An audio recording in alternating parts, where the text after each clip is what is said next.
This is the Post Shift Podcast, your raw look at the hospitality industry. What's happening, Post Shifters, and welcome to another Post Shift shot. Fuck, I don't even know what number we're on right now. It's insane. I am on Post Shift shot number 15. So 3.5 months of listening to my ugly trap give you advice, or hopefully give you advice, and talk about stuff that matters to me. And I'm studying for my last couple of finals for school, and something came to me about how lucky, and ties in with a few other things. So today I'm going to talk about the art of resilience. I think this came about when I heard two bartenders who don't know me too well be sitting at the bar. They were sort of trashing me a little bit, and they were saying how lucky I was that I got all this stuff. And I was so lucky because I got all this stuff, and I should be thankful, which I am. I'm very, very thankful. I am lucky. I'm fortunate. I am not lucky. And so it got me thinking about like the perception of yourself in the public. Everybody has their own perceptions. There's thousands of different perceptions out there of yourself. You have a perception of yourself, and maybe a few of your close friends have perceptions of yourself. But even then, the only person that really knows who you are is you. Everybody else just has a slight tweak of a perception of yourself. And this got me to thinking about the art of resilience. And a few friends have called me resilient, which I suppose I am a lot. But I wouldn't say I'm lucky. I'm saying I'm fortunate. Like I started working full-time when I was 13 years old with the family business doing landscaping, and I would wake up in the morning at 5 a.m., go to like load a truck full of sod, turf, whatever you want to call it, and then catch the bus to school, go to school, come home, change back into my work clothes, go work till 10 o'clock, 11 o'clock at night, come home, do the same thing every day, 7 days a week, since I was 13 years old, all through high school. I did okay in high school. I wasn't anything crazy, but I did well enough in high school. Got a scholarship off to university, which I declined, which you always look back and you go, okay, well, hindsight's 20/20, but where would you be if you didn't decline that and be big fork in the road? I left home when I was about 17, 18 years old.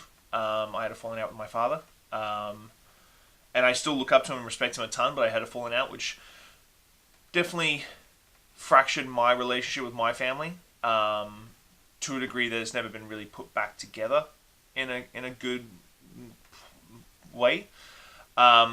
So I left home with $700 in my pocket. I went and found a couch of a friend to sleep in while they were at university. Sleep in, sleep on. I got my first job as a junior handyman at a 4-star hotel, and started working because I had landscaping experience, so I did a lot of garden work and so on and so forth.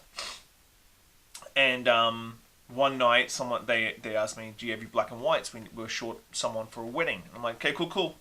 Let's do it. And that's how I started in the industry. But that's not really what the point of the talk is that the art of resilience is how you bounce back after shit hits the fan. So everybody's heard me talk about Clive's. I left Clive's in 2013 to open up Little Jumbo with a number of investors. We spent, looking back, way too much money on that as my first endeavor. Way too much money. I was 33. Someone offered to take me to the ball, and I fucking went full out. And it almost broke me. About 15, 16 months later, my business partner hostily took me over, kicked me out. Tons of back room board meetings with the other investors, and like just walked in one day, slapped a fucking piece of paper down and said, you're done, you're out. And I lost my first restaurant. And the perceptions that people had about that was just, it's kind of insane to go back, but it's just rumor mill. It's just fucking bullshit. He also slapped a 3-month non-compete where I wasn't allowed to work anywhere in Victoria, and a 2-year non-compete where I wasn't allowed to open anything in Victoria. So regardless of the perceptions and the rumors and the bullshit, I couldn't work for 3 months. And if you've been listening to any of my podcasts or have met me ever, you understand how much that is not good for my psyche, because at the end of the day, I like to work. It's something that I enjoy doing. It is something that doesn't necessarily define me, but it's something that deep down inside I need. And so after 3 months of bullshit, I get to start working again. And so people are like, oh, you walked away. I walked away with nothing from Little Jumbo.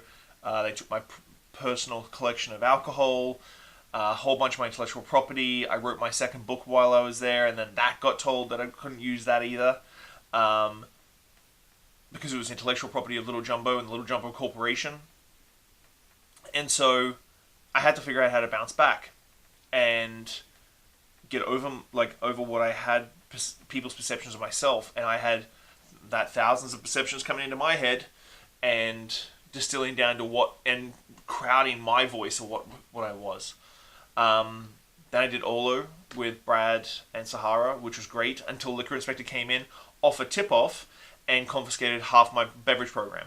So went from climbing, then down again. And I've had ups and downs like that, like throughout my career. And I was fortunate enough to do FTW with Shane and Jill from Clark and Company. But the hotel fucked up our license, and 4 months later we got closed down. But you got to bounce back.